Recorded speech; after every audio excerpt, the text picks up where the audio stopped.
And jag hälsar välkomna till den här lilla stunden med fokus på kvinnohistorier. Det är tack vare Annika Anderberg som har startat det här konventet där vi kvinnor äntligen får göra våra röster hörda på ett mer koncentrerat och fokuserat sätt. Och där vi tar upp ämnen som faktiskt är för lite ute i media och i diskussionsforum. Nu behöver vi göra våra röster hörda för det som är jobbigt och känsligt och som vi har hållit tyst om i flera tusen år. Det får vara nog nu. Idag så har vi 3 kvinnor här som kommer berätta om intuitionen. Den feminina styrkan som vi alla har inom oss, men som nu väcks på allvar. I höstas, eller rätt nyligen, så gav vi ut en bok som heter Det intuitiva. Nu har jag ju sån här bakgrund så det syns inte så bra. 13 kvinnor som skriver om intuitionen, den feminina rösten och hur vi kan börja våga lita mer på den. Det är aktuellt idag att ta vara på sina inre krafter och inte bara följa flödet. Utan vi behöver verkligen vara medvetna om vilken kraft vi besitter. Ska jag ändra så? Ni som kommer in här allt eftersom är hjärtligt välkomna. Och jag heter Yvonne Månsson och kommer att leda er genom den här timmen som innehåller spännande samtal, diskussioner med Nanna Aida Svensson och Greta Brew från USA och Monica Bryant från Storbritannien. Det kommer ske på engelska. Och jag hoppas ni hänger med på det, för de pratar väldigt bra och lättsam engelska. Men nu en stund här i början så vill jag bara berätta att den feminina kraften är på väg. Vi ska se det som hela den här eran med Me Too och Times Up och vad som har hänt efter den här rörelsen är ju faktiskt ett vårtecken för den feminina rösten. Så tillsammans så kan vi skapa en styrka som aldrig går att tränga undan mer, och det är vi alla medvetna om. Men vi får aldrig sluta ta upp diskussionen, vi får aldrig sluta att trycka på de ömma punkterna som fortfarande inte fungerar i vårt samhälle. I morse hade vi ett samtal med Sara Trygg, en av våra författare, som blev utsatt och kränkt och våldtagen inom Försvarsmakten. Den styrkan hon har och det modet och vad hon har varit utsatt för, det är obeskrivligt. Så att vi behöver lyssna på varandras röster, och det är ju inte bara kvinnor som har varit utsatta utan även män. Men nu samlar vi oss och låter det här ämnet få komma fram i dagsljus och få uppleva en vår så att vi slipper ha de här traumatiska händelserna i våra liv. Jag läste någonstans nyligen att rådjur är ju väldigt skygga. Och när de står och betar så känner de faktiskt ingen rädsla. Det är först när faran sker, när kanske en varg eller något annat rovdjur, till exempel en människa, kommer som de vaknar till, blir rädda i ögonblicket och springer och flyr för sina liv. Och det där har jag tänkt på, för att sedan 2015 så har jag faktiskt varit rädd när jag ger mig ut i joggingspår. Jag har tyckt det var otäckt. Jag fick ett samtal häromdagen också med en kvinna som sa: jag är så rädd för att gå ut i skogen, jag är så rädd för skogen. Och vi pratade, men jag sa: det är ju inte skogen du är rädd för. Det är ju ifall det ska stå en man bakom en trädstam och skrämma dig och utsätta dig för hot. Ja, sa hon, det är just det jag är rädd för. Men vi får inte vara rädda för det som icke har skett. För det hindrar oss. Det hindrar oss att vara rädda. Så var som rådjuret, njut av stunden när ingenting sker. Skulle det hända någonting, ja, då ska vi plocka fram våra instinkter, vår intuition och vår styrka och klara av situationen då. Men vi ska inte gå omkring och vara rädda innan någonting har hänt. Och det tycker jag är jätteviktigt att vi tar till oss. Så vi njuter av våra liv. För att alla de här gamla tankesätten och kulturella mönstren vi har levt med så länge, de tjänar oss inte längre. Vi vill ju ha mer glädje, mer kreativitet, kärlek och hopp inför framtiden. Vi vill njuta nu, här och nu. Vad hindrar oss från det? Och vad kan vi vända oss när världen inte längre stöder oss i den här djupare delen inom oss som vi längtar efter? Det här är individuella frågor, det är också kollektiva frågor. De är existentiella, de är djupa. Och kanske är det vår inre kraft som vi nu behöver utmana till expansion. Det intuitiva vill expandera. Och det intuitiva, ja, vad är det? Den här inre sanningen som hela tiden kittlar och som har den här tysta lilla rösten inom oss. Hur kan vi få större dialog med henne? Hur kan vi lita på henne? Och hur kan vi tillsammans skapa en intuitiv era? För det är många som hävdar att nu är intuitionens tidevarv på gång. När vi backar från det yttre, från yta, från kommersiella belägringar som har fångat upp oss alldeles för länge. Nu återvänder vi till basen, till vårt ursprung, till kraften i naturen, till kraften inom oss som vi alltid har haft tillgång till, men som vi kanske inte varit medvetna om. Vår intuitiva kraft går icke längre att förneka. Vem du än är där ute som lyssnar, kom ihåg det. Din intuitiva kraft går ej längre att förneka. Lyssna på den. För det är den enda sanning som finns tillgänglig. Och nu är den här tiden när vi vill förenas, när vi vill hitta tillbaks till varandra tillsammans, så är intuitionen ett verktyg vi alla har tillgång till och det är kostnadsfritt. Den vill ge inspiration och vägledning och de vill också öppna upp för förståelsen vilken kraft vi besitter inom oss. Så min önskan, min bön till dig där ute som kanske är rädd, som kanske har blivit utsatt, som kanske inte vågar hoppas. Lyssna till ditt inre.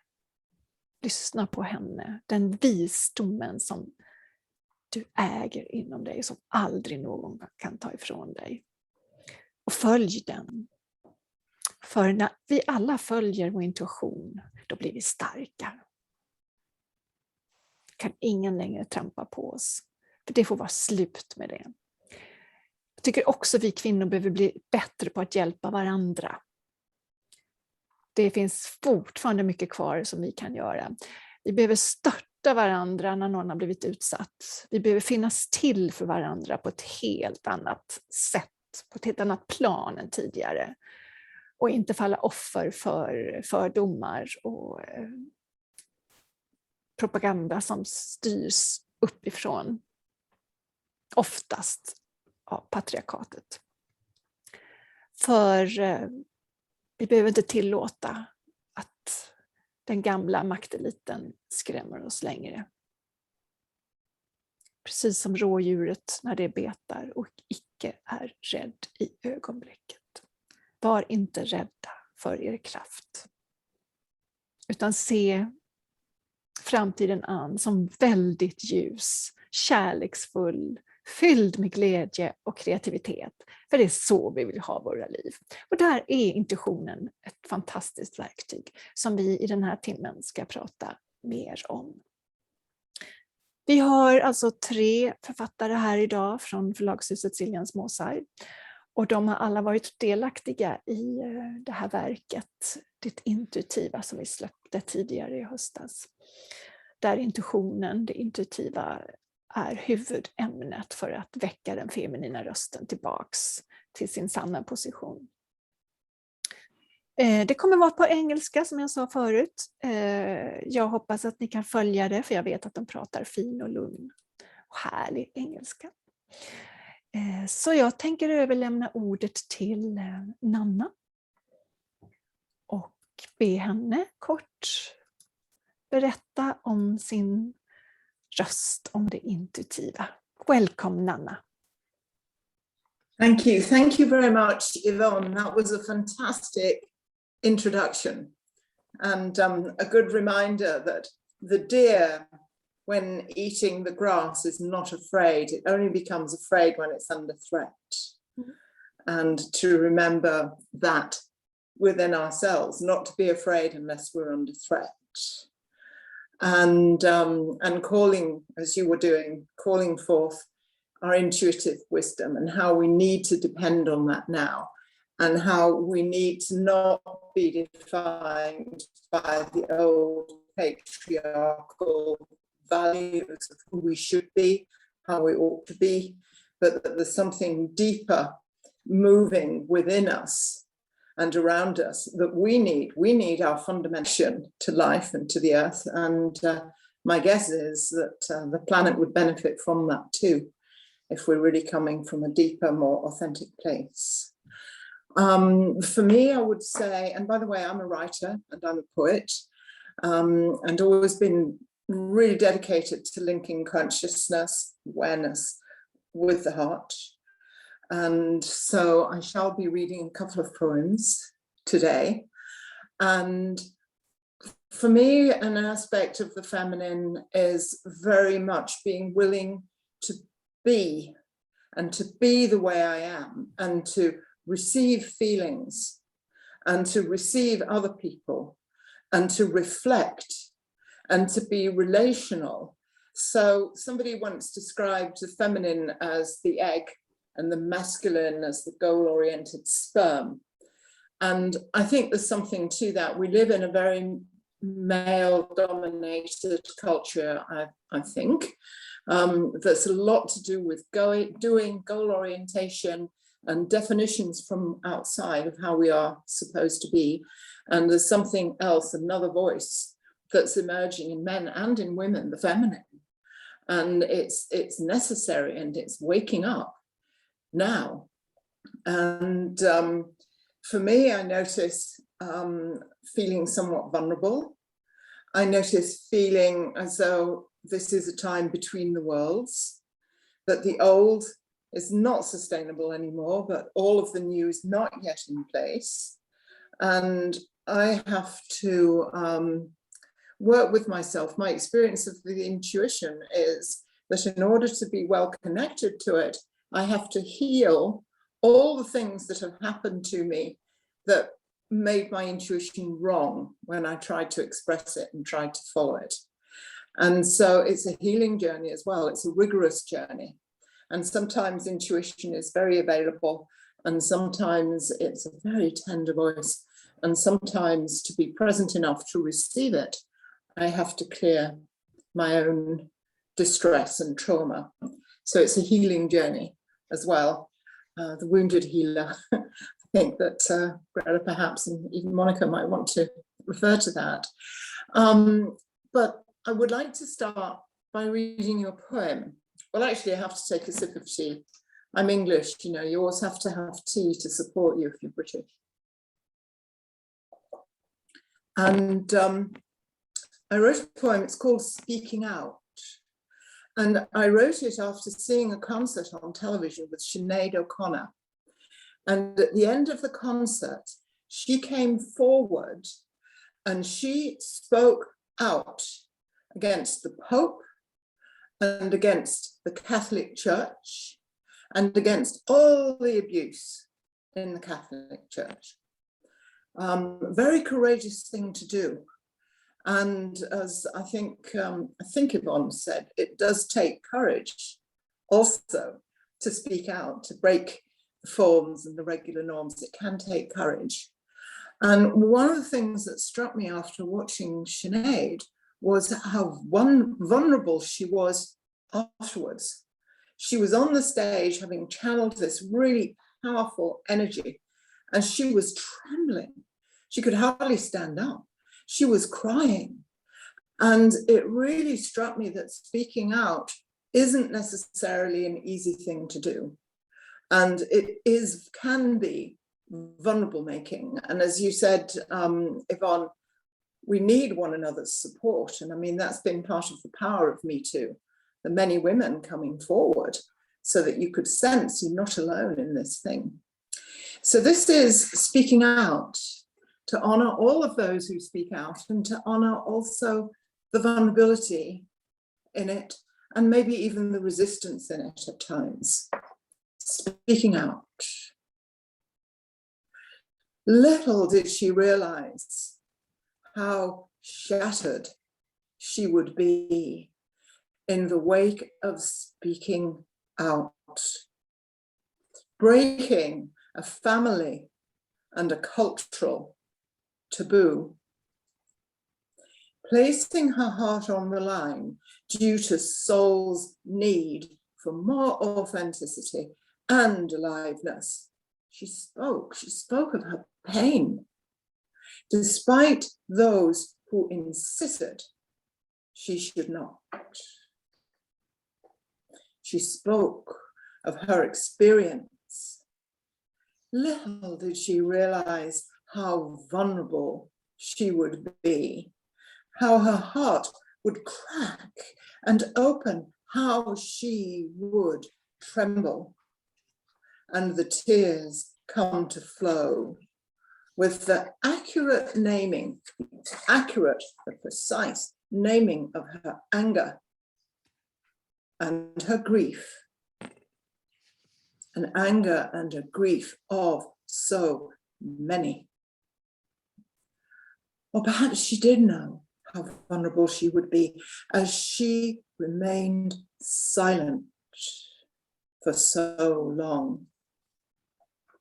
A place of constraint that seemed necessary, even bearable before, had become too small to contain the veracity of her life. Hers is no easy path. Much compassion will be needed, and the future holds no guarantees. And yet, emboldened by the voices of others, and being witnessed by them, speaking out against abuse is a path many are compelled to find the courage to follow at this time. Thank you so much, Nanna. Thank you. And with that, I will hand over to Greta, who might be going to speak about a very courageous woman, among other things. I don't know. Thank you, Nana. That was beautiful, and thank you, Yvonne.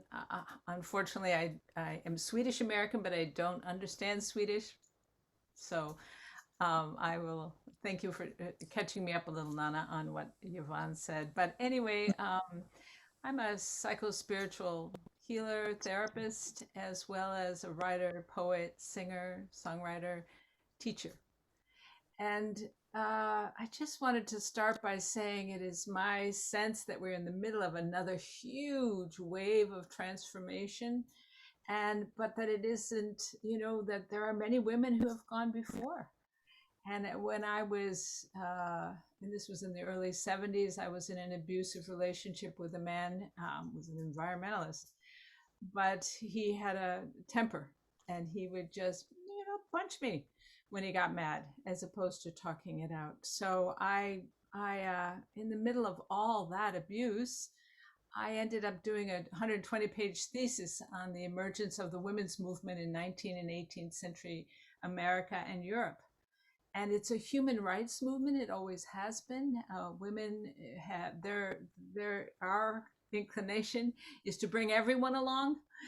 And so I was studying incredible women like Elizabeth Cady Stanton, Susan B. Anthony, Lucretia Mott, Matilda Jocelyn Gage, and Harriet Tubman, Sojourner Truth.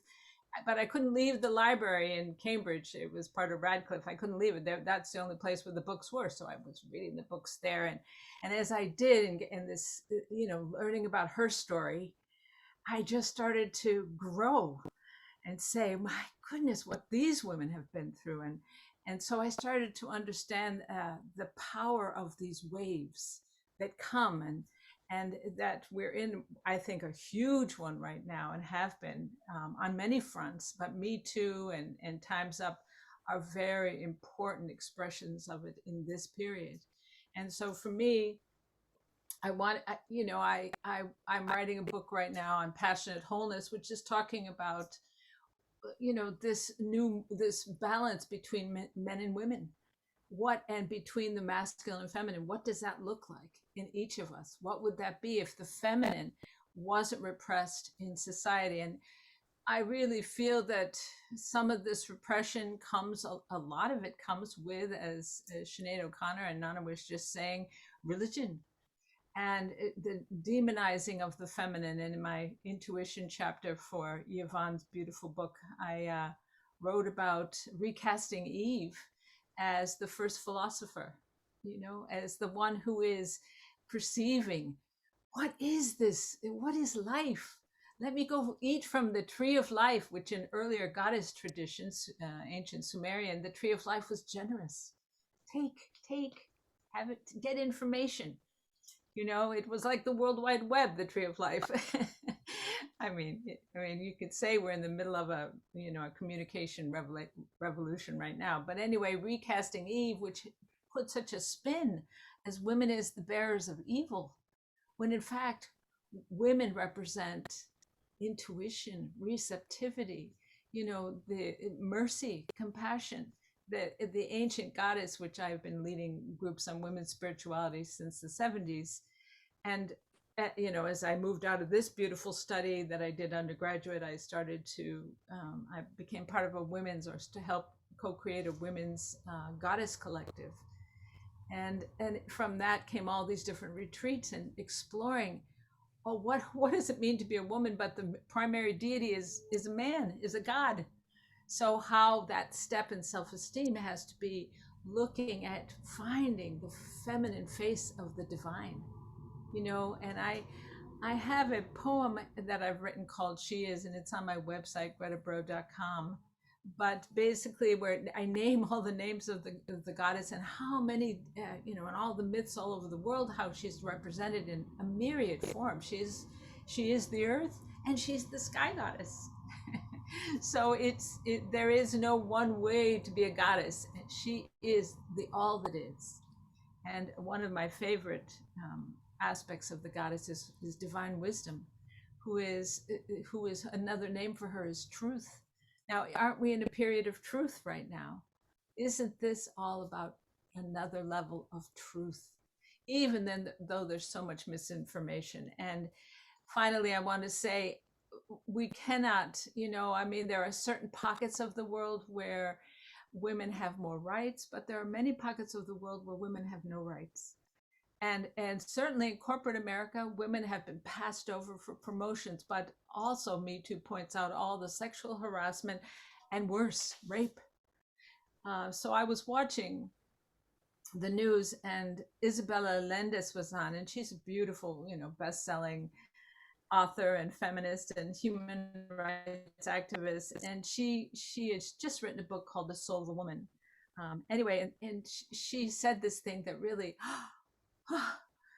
was like, yes. They said, the interviewer said, "Now, is there anything else you want to add?" And she said, yes. This is what she said.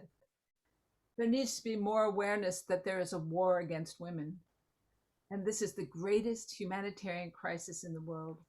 You may think it's an exaggerated statement, but it's not. 80% of the women in the world suffer an ongoing war against women. Women suffer violence on many fronts, not just domestic violence, though that's huge. They are also the first victims of war, conflict, and crisis. Look at the pandemic, she said. They were the first to lose their jobs. They will be the last ones to get them back. Well, isn't that true? As people fight in this country, in America, fight childcare, you know, we see that it's a resistance to supporting women to be part of the workforce.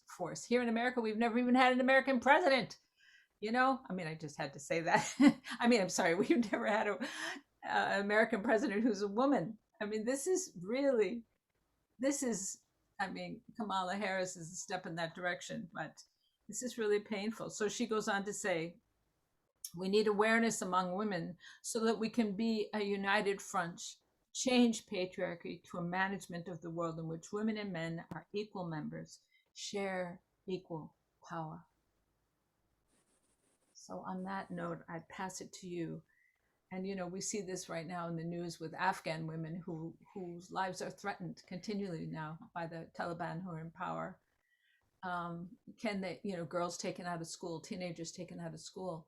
This has to stop. This war on women has to stop. And it stops by all of us speaking up, risking our voices, telling our stories, and having patience with this in-between time, as Nana put it, that we're in, where we all must help each other make the shift, women and men together making the shift, you know, as the you know, that all men have the ability to have a beautiful feminine inside them, and women a beautiful masculine.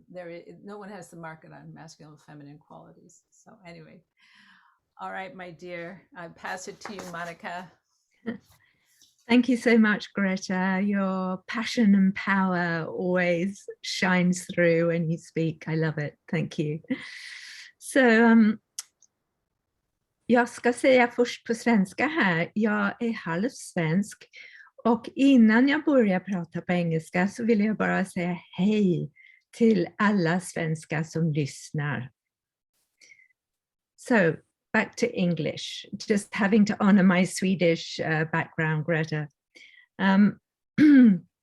So I was contemplating what to share today, and my intuition came up with 3 words, and I've trusted those 3 words, and that's voice, visibility, and vitality. And I think they're really 3 very important words for women, and voice has already come up in connection with Nana's poem, Speaking Out, and Yvonne also, and you also, Greta. So this theme of speaking out and finding our voices is really important.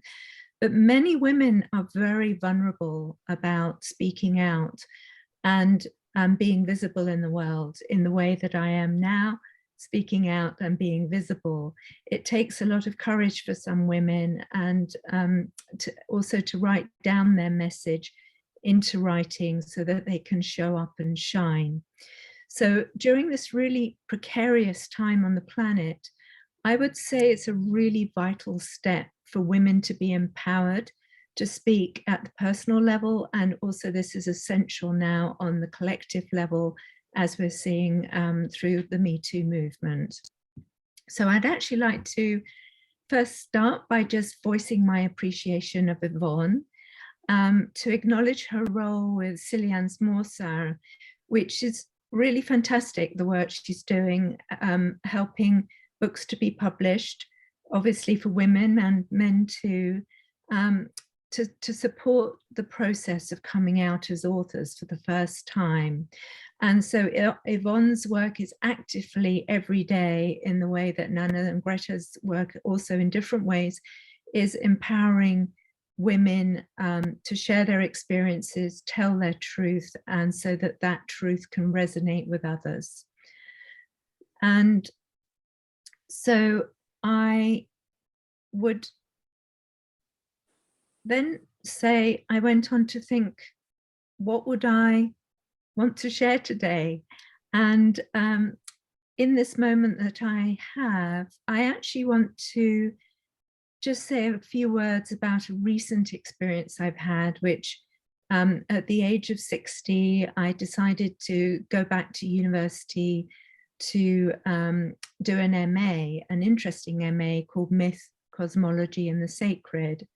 And this was a very big turning point in my life, because I had been running my business for 35 years or so, and working as an organizational consultant, and I have a background in health, and I have also training in archetypal psychology and transpersonal psychology. So it was also a coming together of the different strands in my life, and it was a very rich experience. And the MA was held in the context of transformative learning, and it was a particularly special MA because it was designed primarily by women, and consciously they had Sophia, the goddess of wisdom, as the overlighting and guiding archetype. And so this then permeated through the whole, all of the modules, although we were given a lot of freedom to explore and find our way, and that was really exciting. We were encouraged to really follow our intuition and our soul's calling as to what we needed to share in our various assignments. And going back to university after 40 years was also quite exciting for me to witness the changes that had happened during that time overall in academia. But what was exciting with the MA for me was to discover, it may not sound exciting, but tremendously exciting work, transpersonal research methodologies.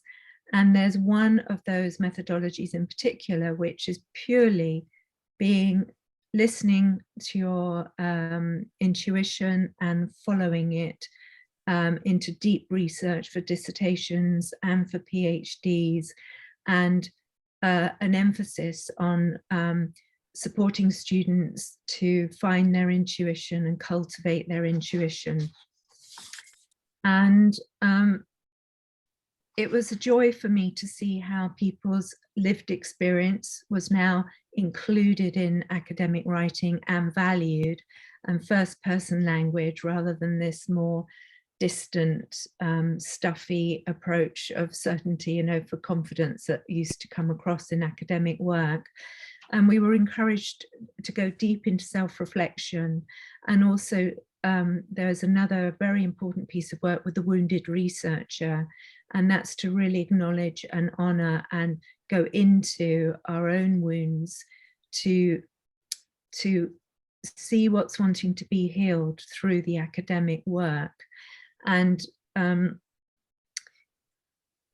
through our own healing journey, we have an ability to empathize with others and also to support others through resonance in their own healing journey. And I don't know, Greta may have more to say on the wounded healer archetype later, but this is a really important archetype to understand deeply.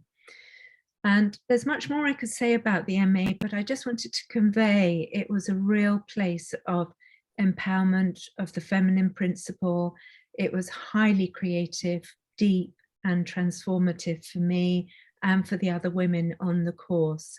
Now, this is just like one personal example, but what's positive to see is that there's other pockets in academia appearing, and also other organizations outside of academia empowering women in this way to find their voice and to write. And this gives me hope for the future, that women are being supported in trusting their direct knowing and wisdom and are speaking out. So I'll leave it there, and I am going to pass the baton back to Nana, who may wish to say something about the importance of reclaiming feelings. Well, thank you very much, Monica. Almost makes me want to go back to university, what you're talking about there. It's very lovely. Lovely to hear that that field of academia is awakening to the wisdom of the feminine. It's really necessary. It's necessary there, it's necessary everywhere. And as I was saying, for me, an aspect of the feminine has been really to be willing to do my feeling work, to receive, notice, be aware of what I'm feeling, and also receive and notice and be aware where old wounds are coming into play. And one of the ways that I can tell, it's very subtle, but if an old wound is defining me, my aliveness goes down, my sense of aliveness goes down, my intelligence goes down. So I need to be in a much more liberated, free-flowing, sourced in the feminine, with a supportive masculine who will make sure that she's getting her needs met and is expressing herself in order to feel like I'm flourishing. And a moment like this is very wonderful, and I want to thank you all. I want to thank the beautiful women that I can see, and I want to thank the beautiful women that I can't see right here for your presence and for the invitation to speak, because without that invitation, this speaking would not be happening in this way at this time. And it feels like a real privilege and very meaningful to be in all of your presence. And I would also echo Monica, yay Yvonne, because you really helped really bring this particular gathering about, along with so many other things. And one of the feelings that's been with me rather strongly of late, to my surprise, is anger.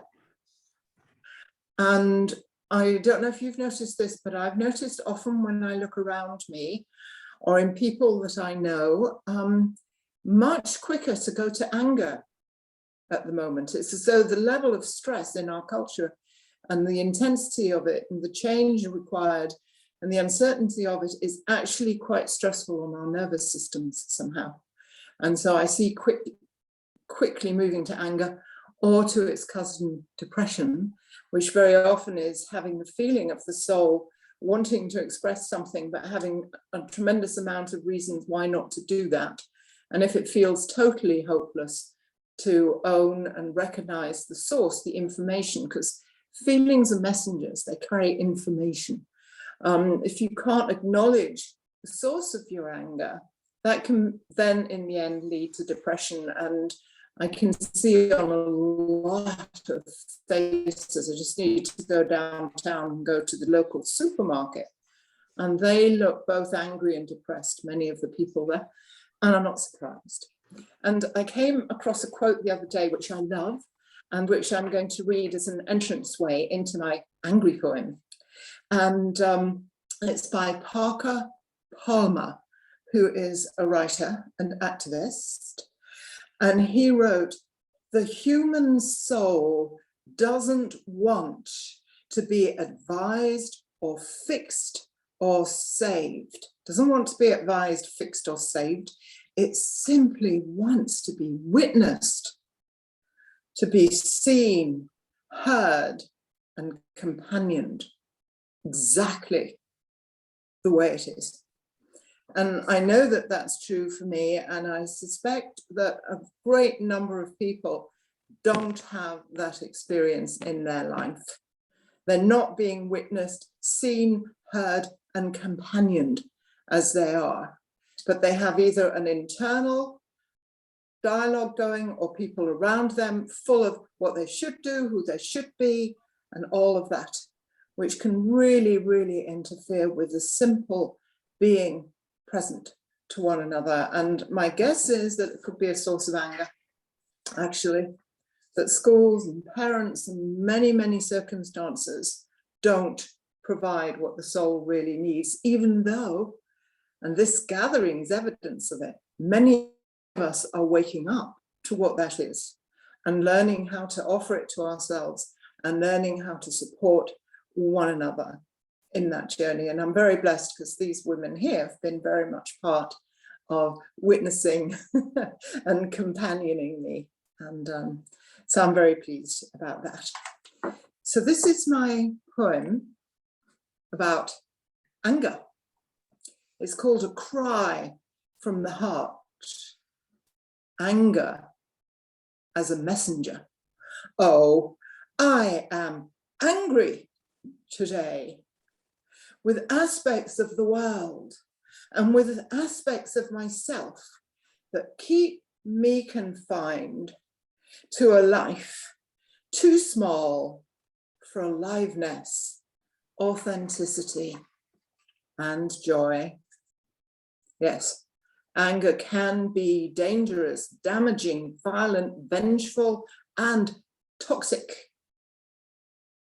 Unlike toxic anger, which is all about mind or old emotional wound, reactivity, or rage, and when acted upon, fragments the heart, destroying love and joy, and when unacknowledged, can be a potent sense of depression.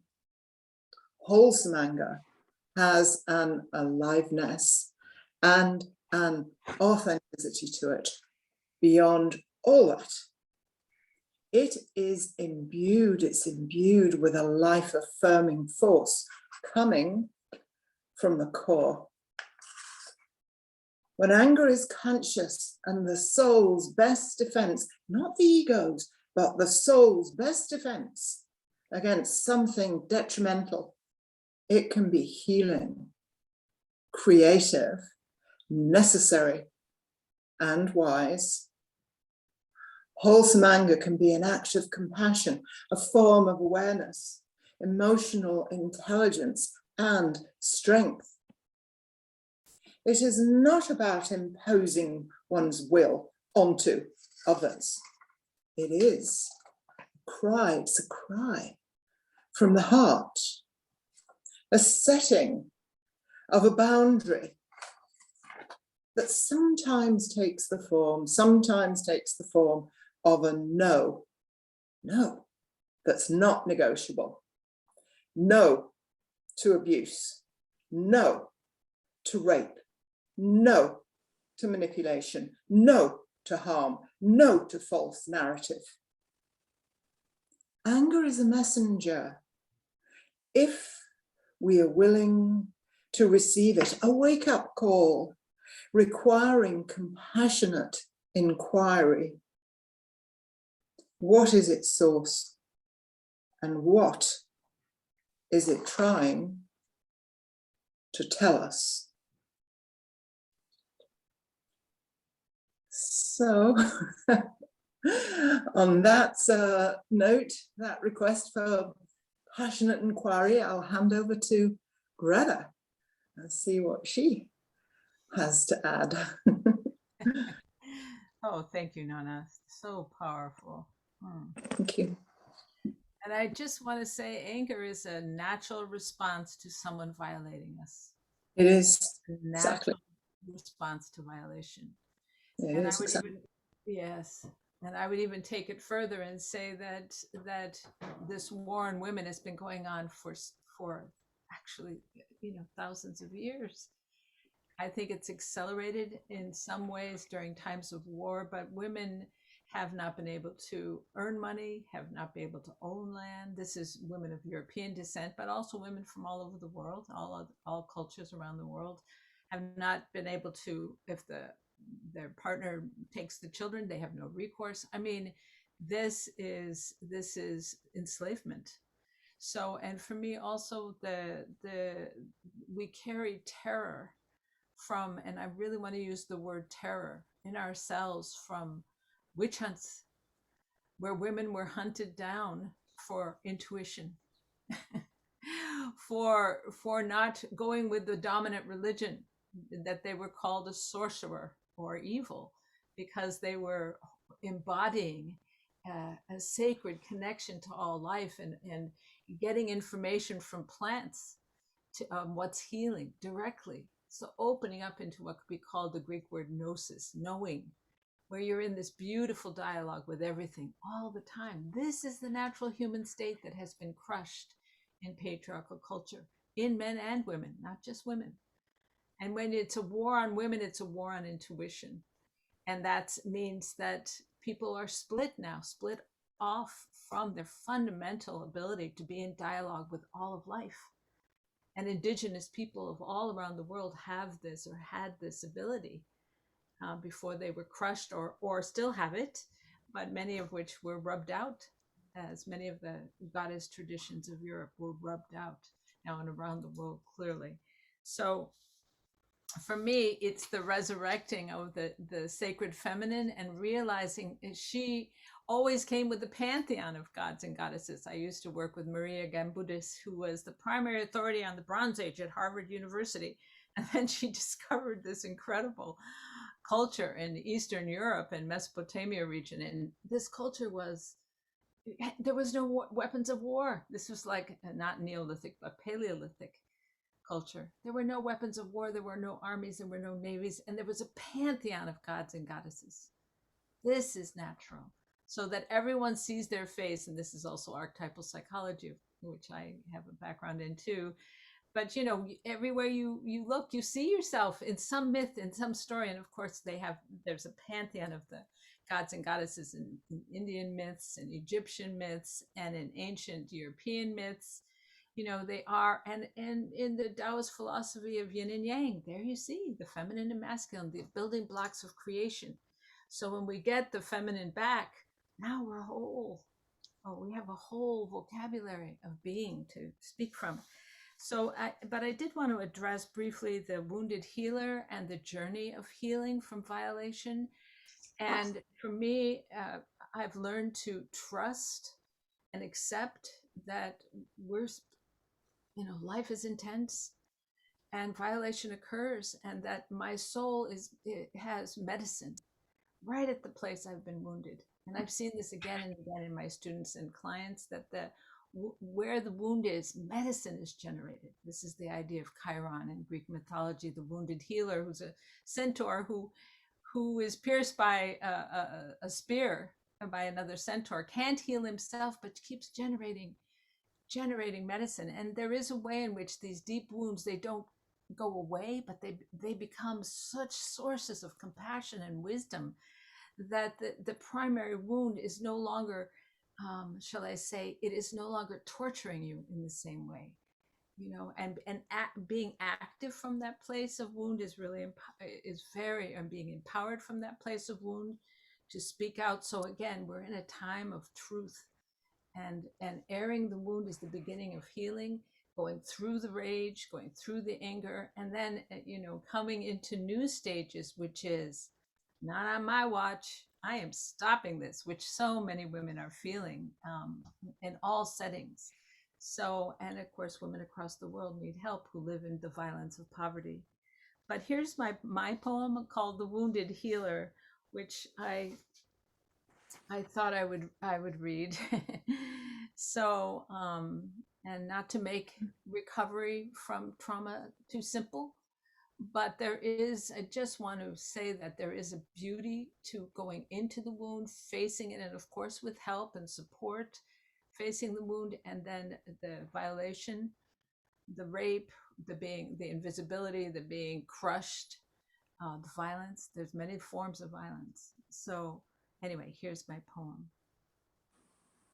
Once you have lovingly traversed the wound, broken through your fear of the unspeakable grief and horror, you then bring a special glow to this world, a soft light laden with empathy and sensitivity, because you have been there.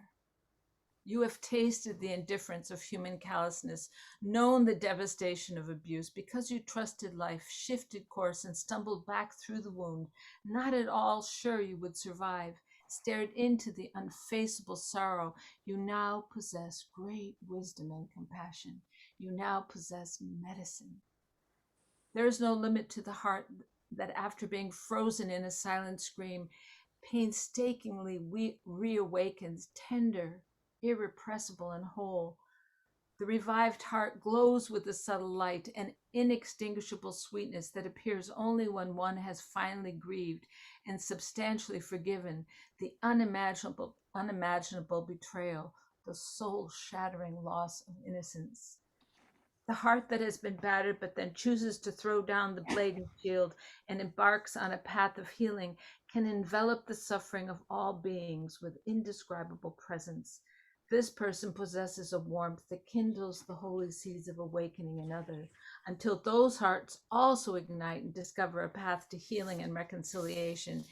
It is the reawakened heart, that rarest of flowers, which glows and pulses with an urgent and wild empathy, so powerful and resilient that seeds of kindness broadcast across continents take root in tender hearts and yield fields of compassion that can set the entire landscape of our troubled world abloom with love.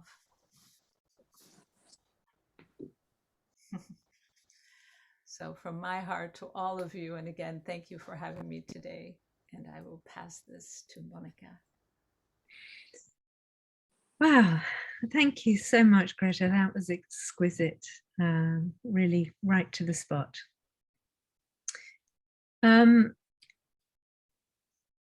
I just want to say a few words about some of the exciting research I did for the chapter.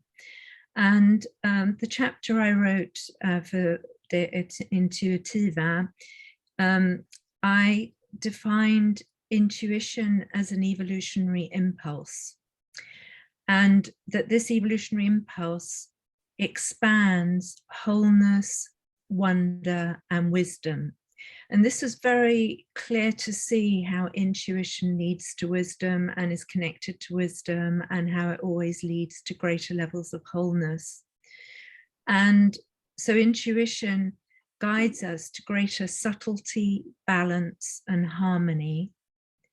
And as we all know, it's a direct way of knowing, and intuition emerges spontaneously before we consciously engage our psyche. So it goes beyond the rational mind and is experienced as embodied knowing.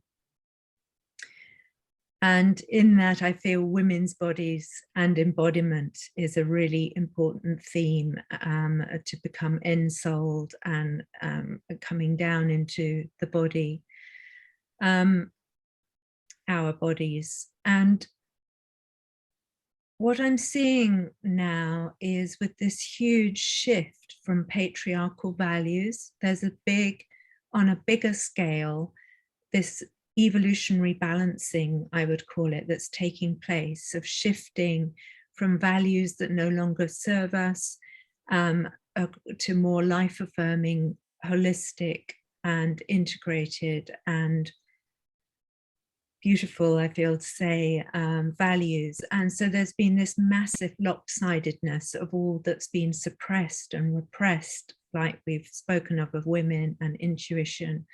And this is now starting to take place on a massive scale.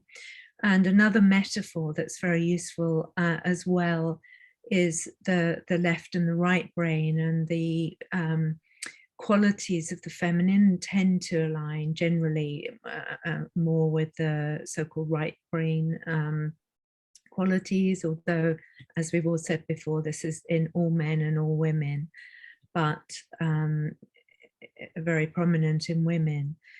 So I see this big evolutionary balancing happening. And then as I was researching for the chapter and really rigorously doing a massive bibliographic review of journals, academic papers, books on intuition, and I have hundreds of these resources in my huge library, and it's as if I could really see and feel this evolutionary impulse and this evolutionary rebalancing taking place, and intuition and the feminine and feminine power I see emerging in business, through entrepreneurship, leadership, management, decision-making, through philosophy, through psychology, through education, in artistic work, in obviously clinical medicine and all the mind, body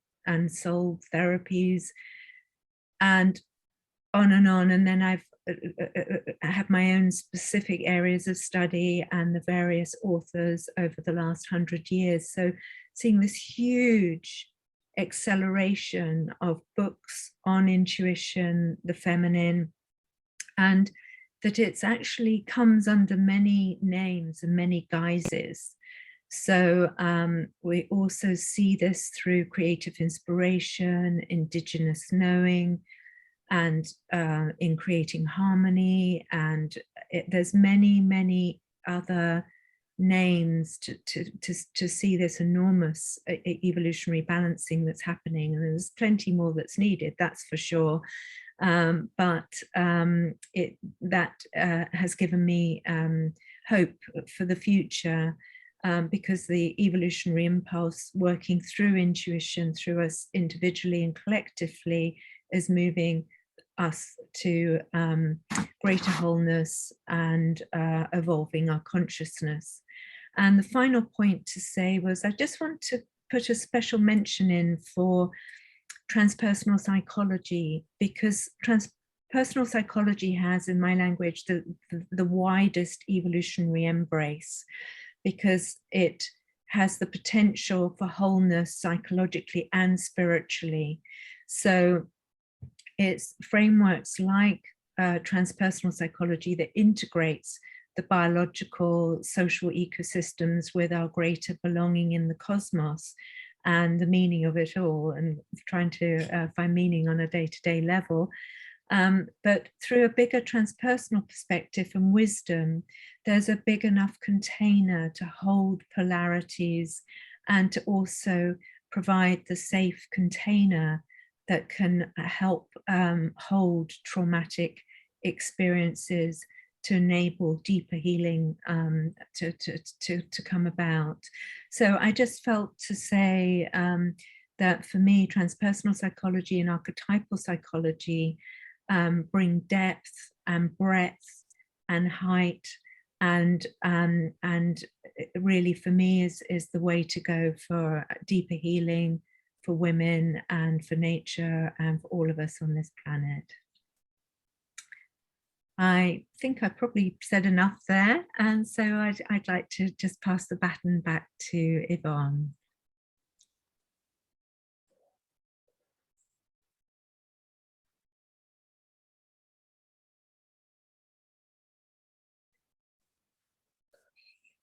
You're on mute. Tack! Vilken visdom ni besitter. Tack så hjärtligt, och vilken kunskap och vilken energi ni har förmedlat till oss som har lyssnat. Jag är helt lyrisk, fantastiskt.